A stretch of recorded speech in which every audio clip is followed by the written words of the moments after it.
बिस्मिल्लाहिर्रहमानिर्रहीम, अस्सलाम वालेकुम। नाज़रीन, प्रोग्राम क्रॉसिंग लाइंस में खुशामदीद। मैं हूं यासिर रशीद। नाज़रीन, ये हालिया बरसों में ऐसा पहला मौका है जब पाकिस्तान आलमी सियासत के एक हसास तरीन तनाज़े में मरकजी किरदार के तौर पर उभरा है। एक ऐसा किरदार जिसके बगैर बात आगे बढ़ती दिखाई नहीं देती। व्हाइट हाउस की प्रेस सेक्रेटरी कैरोलीन के अल्फाज महज रस्मी सिफारती जुमले नहीं है, बल्कि एक वाज़ेह इशारा है कि अमेरिका और ईरान के दरमियान जारी तनाज़े में पाकिस्तान ने काबिल एतमाद पुल का किरदार अदा किया। अमेरिकी सदर डोनाल्ड ट्रंप ने एक बार फिर यह कहा कि पाकिस्तान के वज़ीर आज़म और फील्ड मार्शल बहुत अजीम लोग हैं, वो ईरान के करीब हैं और कोई हल निकालने की कोशिश कर रहे हैं और वो अपने इस मकसद में बहुत ज्यादा कामयाब हो रहे हैं। उनका यह बयान उस एतमाद की अक्कासी करता है जो कोई भी मुल्क किसी दूसरे मुल्क पर अचानक नहीं करता, बल्कि यह एतमाद पाकिस्तान की जानिब से की जाने वाली मुसलसल सिफारती कोशिशों का नतीजा है। अगरचे मुज़ाकरात के दूसरे दौर की हतमी तारीख सामने नहीं आई, लेकिन दोनों फरीकों की जानिब से यह तस्दीक जरूर कर दी गई कि मुज़ाकरात का यह दौर भी इस्लामाबाद में ही होगा, जो इस बात का सबूत है कि पहला मरहला कम अज कम इस कदर कामयाब जरूर रहा कि दोनों फरीक उसी प्लेटफॉर्म को दोबारा इस्तेमाल करने पर आमादा है। दुनिया के दीगर ममालिक की जानिब से की जाने वाली सालसी की पेशकशों के बावजूद पाकिस्तान का बतौर वाहिद सालिस बरकरार रहना एक गैर मामूली पेशरफ्त है। इस दौरान ही वज़ीर आज़म शहबाज शरीफ सऊदी अरब में वली अहद मोहम्मद बिन सलमान से मुलाकात के बाद कतर के लिए रवाना हुए और उनका तैयारा जब कतर की फ़ज़ाई हुदूद में दाखिल हुआ तो कतर के लड़ाका तैयारों ने उनका पुरतपाक इस्तकबाल किया, जिसके बाद उन्होंने अमीर कतर से मुलाकात की। वज़ीर आज़म ने सऊदी और कतरी क़यादत को अमरीका और ईरान के दरमियान होने वाली पेशरफ्त से आगाह किया। दोनों रहनुमाओं की जानिब से पाकिस्तान की कोशिशों की सताइश इस बात का इशारा है कि यह किरदार यकतरफा नहीं बल्कि खित्ते की बड़ी ताकतों की हिमायत से आगे बढ़ रहा है। लेकिन इस तेज रफ्तारी के साथ होने वाले ये दौरे अब तुर्किया की तरफ गामजन हो चुके हैं। वज़ीर आज़म तुर्किया पहुंचे, जहां पर उनका शानदार इस्तकबाल किया गया और कल अफ्तालिया के अंदर एक समिट के अंदर वो शिरकत करेंगे। उधर पाकिस्तान के army chief field marshal Syed Asim Munir और वफाकी वज़ीर दाखिला मोहसिन नकवी आला सतह के वफ़द के हमरा तेहरान में मौजूद हैं और उनकी आज ईरानी पार्लियामान के स्पीकर मोहम्मद बाकिर कालिबाफ से मुलाकात हुई है, जो मुज़ाकराती अमल में ईरान की क़यादत कर रहे हैं। फील्ड मार्शल सैयद आसिम मुनीर का एक ऐसे मुल्क का दौरा जिस पर दुनिया की वाहिद सुपर अमेरिका के अलावा इजराइल भी हमलावर है, यह वाज़ेह पैगाम देता है कि पाकिस्तान अब सालिस से ज्यादा एक जामिन का किरदार अदा कर रहा है। ईरानी ज़राए के मुताबिक इन मुलाकातों के बाद ही ईरान आइंदा मुज़ाकरात के हवाले से अपना फैसला करेगा, जो जाहिर करता है कि पाकिस्तान की बात को संजीदगी से सुना जा रहा है। ईरानी वज़ीर ख़ारजा अब्बास अराग़ची की जानिब से पाकिस्तान की मेज़बानी को सराहना और दो तरफा ताल्लुकात की गहराई का जिक्र करना भी उसी एतमाद की एक झलक है। यूं पाकिस्तान इस वक्त एक साथ कई महाजों के ऊपर मुतहर्रिक है, जिससे यह वाज़ेह होता है कि इस्लामाबाद एक बड़े मुआहदे की बुनियाद रखने की कोशिश कर रहा है, जो मुमकिन तौर पे 2015 के जौहरी मुआहदे की तर्ज का हो सकता है। एक रिपोर्ट यह बताती है कि इस्लामाबाद में मुमकिन दूसरे दौर के लिए एक जामे फ्रेमवर्क तैयार किया जा रहा है, जिसके लिए तमाम फरीकों को एतमाद में लिया जा रहा है। अगर ये खबरें दुरुस्त हैं तो पाकिस्तान सिर्फ मेज़बान नहीं बल्कि मुआहिदे की तश्कील में भी किरदार अदा कर रहा है, जो एक बड़ी सिफारती कामयाबी तसव्वुर की जाएगी। ये तमाम पेशरफ्तें एक ऐसे वक्त में हो रही हैं जब जंगबंदी की मुद्दत खत्म होने के करीब है और खत्ते में कशीदगी किसी भी वक्त दोबारा बढ़ सकती है। ऐसे में खबर यह आती है कि अमेरिकी सदर डोनाल्ड ट्रंप ये ऐलान करते हैं कि लेबनान और इजराइल के माबैन 10 रोज़ा जंगबंदी का फैसला हो चुका। जहां पर 15 दिन की जंगबंदी ईरान के साथ थी, तो लेबनान के साथ भी 10 रोज की जंगबंदी हो गई, जो ईरान की जानिब से बुनियादी शराइत के अंदर शामिल था।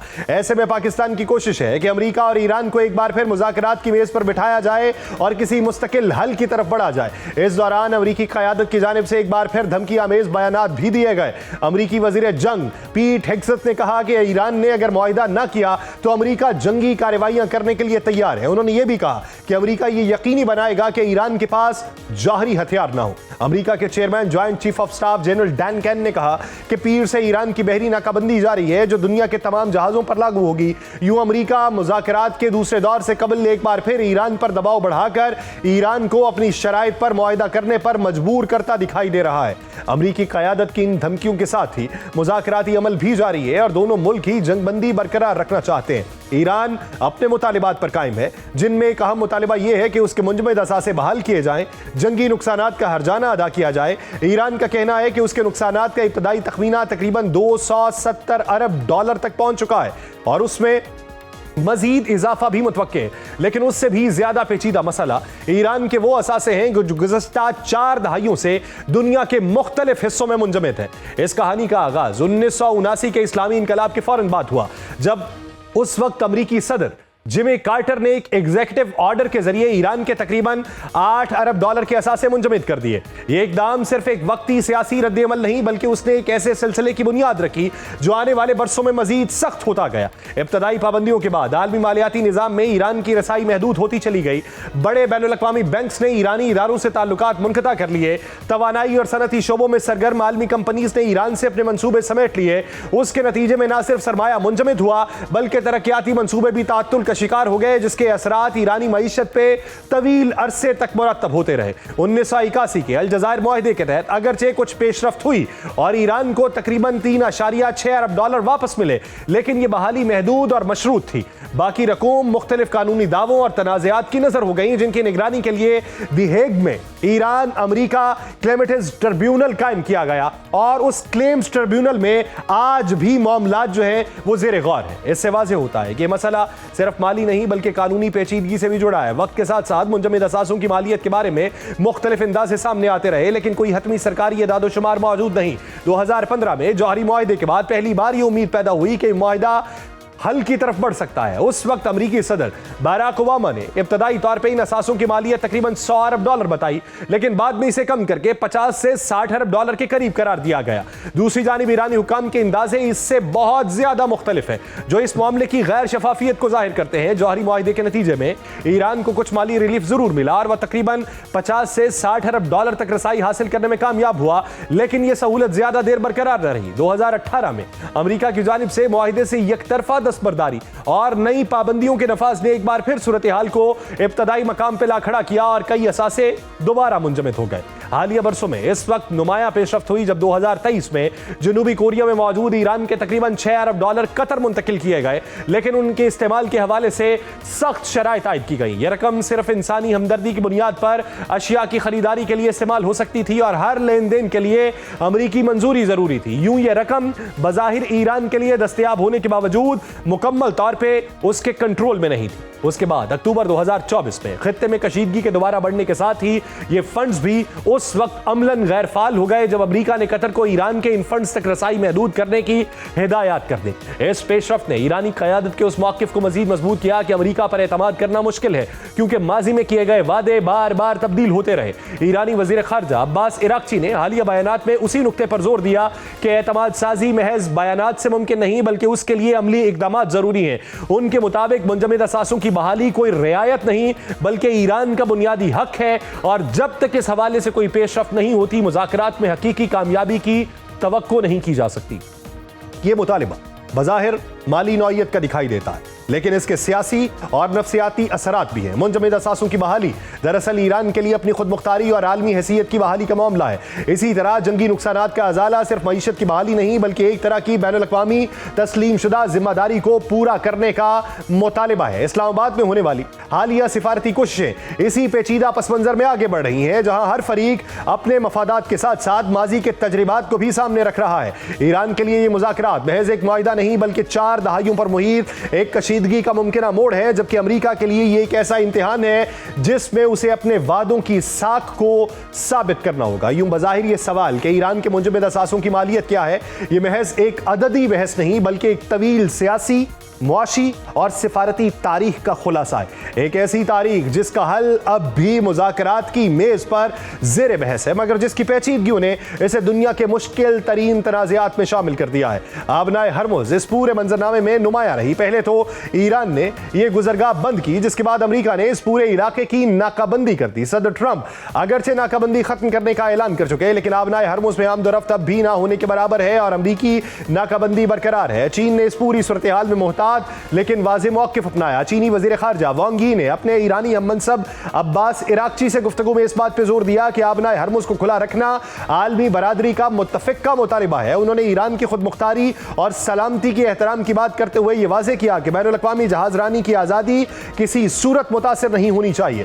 बीजिंग के इस पैगाम में एक तरफ ईरान के लिए नरम गोशा है तो दूसरी तरफ आलमी तजारत के तसलसल की सख्त ज़रूरत का एतराफ़ भी है।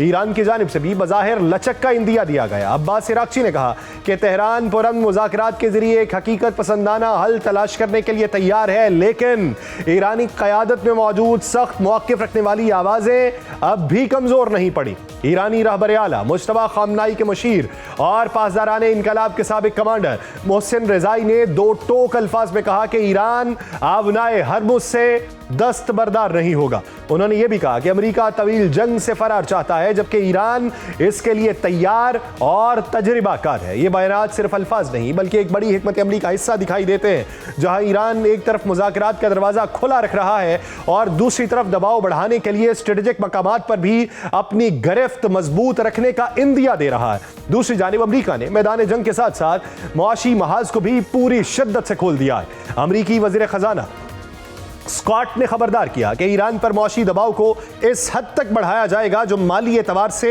बमबारी के बराबर होगा। वाशिंगटन ने यह वाज़ेह पैगाम दिया कि ईरानी तेल खरीदने या ईरानी सरमाए को अपने मालियाती निज़ाम में जगह देने वाले ममालिक और कंपनीज को सानवी बुनियादों का सामना करना पड़ेगा। दूसरी तरफ ईरान भी इस वक्त अपनी बरामदात बतदरीज बंद कर रहा है और उसने अपने तमाम पेट्रोकेमिकल मसनूआत की बरामदात मुअत्तल करने का फैसला किया है ताकि दाखिली ज़रूरियात को पूरा किया जा सके।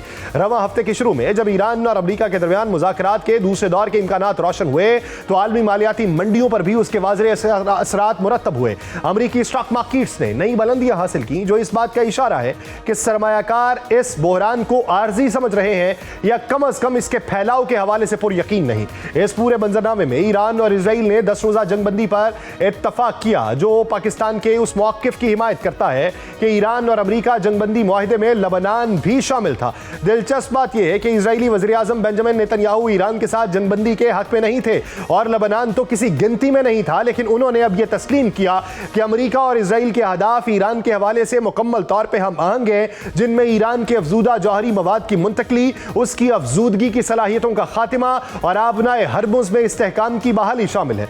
ईरान जंग को पहले दिन से अमेरिका में कबूलियत हासिल नहीं हो सकी और इजरायली सरगर्मियों को शक की नजर से देखा जाता रहा। अमेरिकी सेनेट में पेश होने वाली हालिया 2 करारदादें यह जाहिर करती हैं कि ट्रंप के लिए इस साल होने जा रहे मिड टर्म इलेक्शन आसान नहीं होंगे। ये करारदादें अगरचे मुस्तरद हुई, जिनका मकसद इजराइल को तकरीबन $45 करोड़ मालियत के बमों और बिल्डोजर्स की फरोख्त को रोकना था, लेकिन इसकी हिमायत में सामने आने वाली आवाजें इस बात की निशानदही करती हैं कि अमेरिकी सियासी हलकों में इजरायली कार्रवाइयों के इंसानी असरात के हवाले से बेचैनी बढ़ रही है। सेनेटर बर्नी सैंडर्स ने इन करारदादों की हिमायत करते हुए मौक़िफ़ इख्तियार किया कि यह असलहा गजा और लबनान में इस्तेमाल हो रहा है और इसके नतीजे में शहरियों को नुकसान पहुंच रहा है। उनके मुताबिक अमेरिका को अपनी फौजी इमदाद को बतौर दबाव इस्तेमाल करते हुए इजराइल को शहरियों के तहफ़्फ़ुज़ पर मजबूर करना चाहिए। इस दौरान लबनान के अंदर इस जंग के इंसानी असरात मुसलसल संगीन होते जा रहे हैं।